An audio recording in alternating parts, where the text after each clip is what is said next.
Assalamualaikum warahmatullahi wabarakatuh.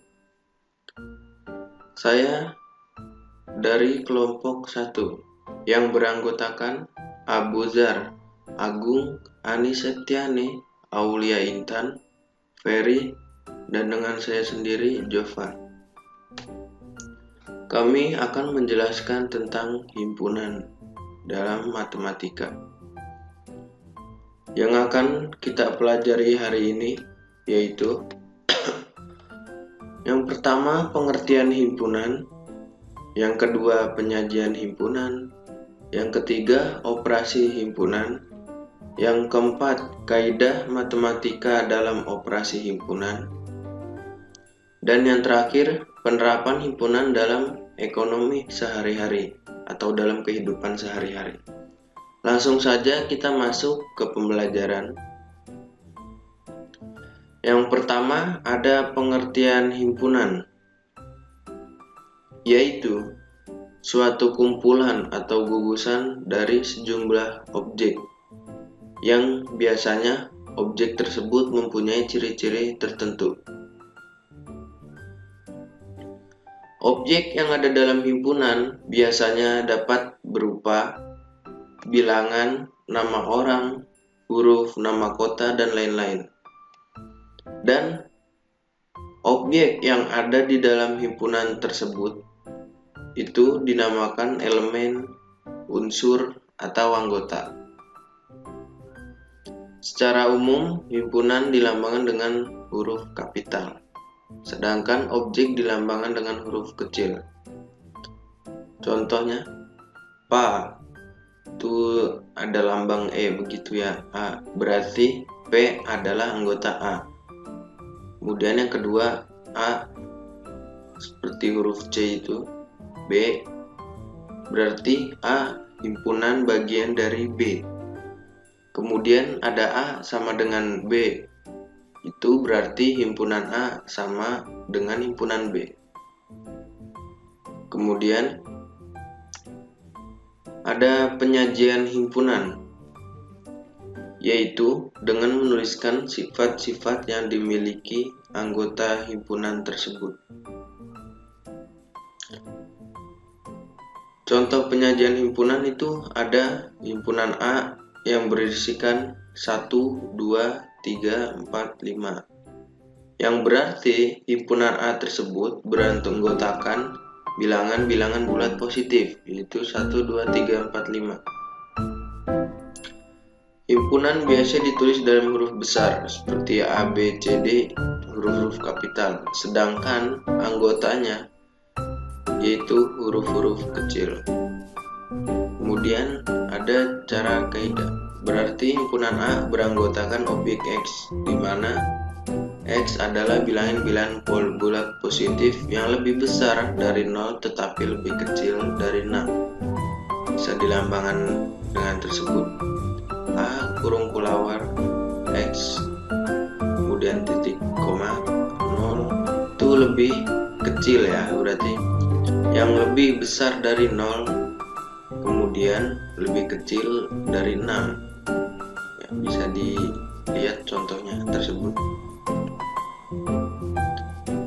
Kemudian selanjutnya ada operasi himpunan.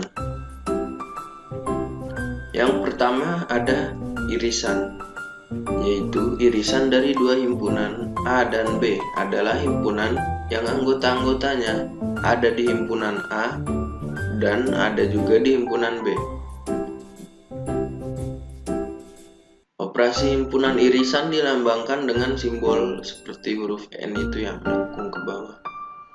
Bisa dilihat contohnya yang merupakan irisan dari himpunan A dan B itu yang diarsir. Jadi himpunan dari semua anggota himpunan A dan B yang sama. Dengan kata lain, himpunan yang anggotanya ada di kedua himpunan tersebut, himpunan A dan B.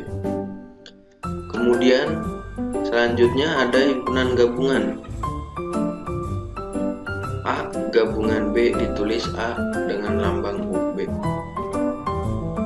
Operasi himpunan pertama yang Kemudian gabungan dari dua himpunan A dan B adalah himpunan yang terdiri dari semua anggota himpunan A dan himpunan B, di mana anggota yang sama hanya ditulis satu kali.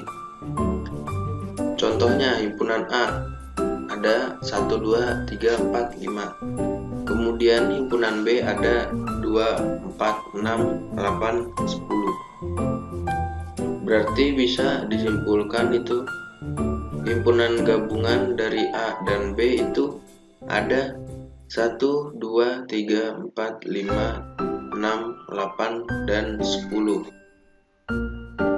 yaitu himpunan A dan B dari anggota semua himpunan A dan B. Kemudian ada himpunan selisih, yaitu A selisih B, biasanya ditulis A strip B. Operasi himpunan selisih biasanya himpunan A dan B adalah himpunan dari semua anggota himpunan A tetapi tidak memiliki himpunan B. Kemudian yang ketiga ada pelengkap himpunan atau komplement, yaitu komplement A ditulis A1 atau AC. Kemudian selanjutnya ada kaidah matematika dalam operasi himpunan. Ada kaidah impoten dengan contohnya sebagai berikut. Kemudian ada kaidah asosiatif, ada kaidah kumulatif, ada kaidah distributif. Bisa dilihat ya teman-teman. Kemudian selanjutnya ada penerapan himpunan dalam ekonomi. Kita beri contoh. Dari 100 investor yang dinyatakan bahwa 5 orang investor menanamkan dana dalam saham biasa, 35 orang menanamkan dalam obligasi. Berapa banyak investor yang menanam dana di dalam saham biasa atau obligasi? Langsung saja kita ke pembahasan. A, itu adalah saham biasa. Kita beri contoh N dalam kurung A, itu ada 50 orang investor yang menanamkan dananya dalam saham biasa. Kemudian yang B itu adalah saham obligasi. Kita beri objek N dalam kurung B, itu sama dengan 35. Berarti 35 orang menanamkan dalam obligasi.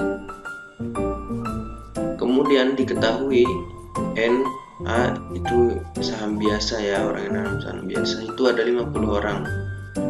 Kemudian yang saham obligasi ada 35 orang. Kemudian N dalam kurung A, NB itu ada 25 orang. Kemudian yang ditanya itu ada berapa banyak investor yang menanamkan dana itu dalam saham biasa atau obligasi.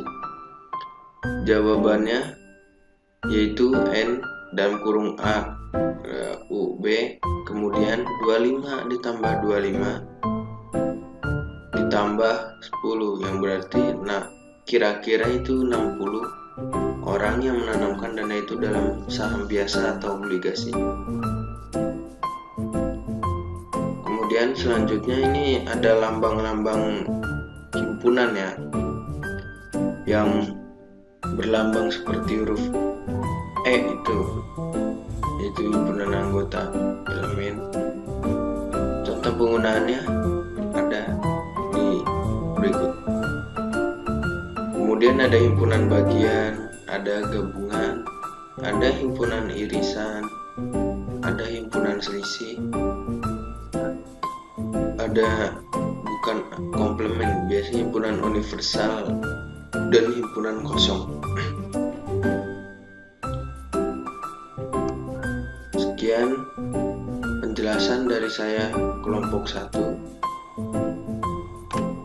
Bila ada kata-kata kurang atau lebih, saya minta maaf yang sebesar-besarnya.